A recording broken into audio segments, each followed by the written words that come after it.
اللهم صل وسلم وبارك عليك يا محمد وعلى اله وصحبه وسلم. ازيكم عاملين ايه؟ معكم الحب صابر من قناه زي السفود. تعالوا كده نعمل نقول ايه ترند كده نازل سهل، مفيهوش اي حاجه، على التيك توك، سهله قوي. نص كيلو دقيق وشويه حاجات معاه كده خميره، ونظبط الدنيا وهتطلعي عجينه حلوه قوي. خلاص، حاجه حلوه كده للولاد، سريعه، هتعجبهم، وكميه كبيره، اهم حاجه الكميه. خلاص يلا، نص كيلو عندي من الدقيق، وعندي معلقه كبيره من الخميره، معلقتين سكر، رشه ملح، ونص معلقه بيكنج باودر. خلاص، صغنطوطه كده، نص معلقه. وبعد كده هحط عندي معلقه كبيره من الخل، طبعا متاكده من الخميره بتاعتي. بصي، اول ما حطيت على طول الخل على البيكنج باودر يتفعل على طول، والخميره بتاعتي زي الفل، ولا بقى هنحط حليب ولا هنحط زبده ولا الكلام ده كله.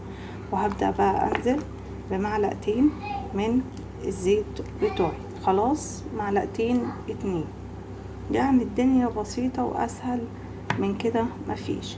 هبدا بقى الم العجينه بايه؟ بميه دافيه. هحط قد ايه؟ بحط شويه والم، شويه والم، ميه دافيه مش سخنه يا جماعه، سخنه مش هتفعل الخميره، ولا بارده مش افضل حاجه، خلاص هتموتها. تعالوا بقى كده الم العجينه بتاعتي ونشوف الخطوه الجايه ايه. اهي اتلمت معايا، بنعرف ان بتسيب البوله كده وايدك بتبقى نضيفه. رشه بقى من الزيت وادهنيها بقى بيها من تحت ومن فوق كده، بغلفيها برشه من الزيت، بس غطيها بالستريتش راب وغطيها بفوطه مطبخ ونسيبها بقى تختمر وارجع لكم. دي العجينه بتاعتي بعد ما اختمرت، هبدا بقى اديها البوكس المتين تمام، وهفردها على الكونتر عندي. خلاص، وهجيب صاج مقطون بدهنه من الزيت وهنشوف هنعمل ايه. هبدا بقى انقلها في الصاج بتاعي او في الصينيه بتاعتي واظبطها كده في الصاج، ونشوف بعد كده هنعمل ايه. بصوا، هي بتسوى بسهوله جدا. حطي ايدك بس كده وساوي كده الاطراف وكل حته، عشان معلقه الزيت اللي احنا حاطينها من تحت. هسيبها بقى تختمر 10 دقايق تانيين، هتلاقي كده ان هي عليت شويه. بصي هي مستواها ازاي. وبعد كده هدخلها الفرن تمام كده. بسم الله الرحمن الرحيم. هدخلها الفرن على اعلى درجه حراره. بحط في الرف القريب للارضيه، يعني الارضيه اهي، يعني عارفين في النص، لا الرف اللي تحت اللي في النص.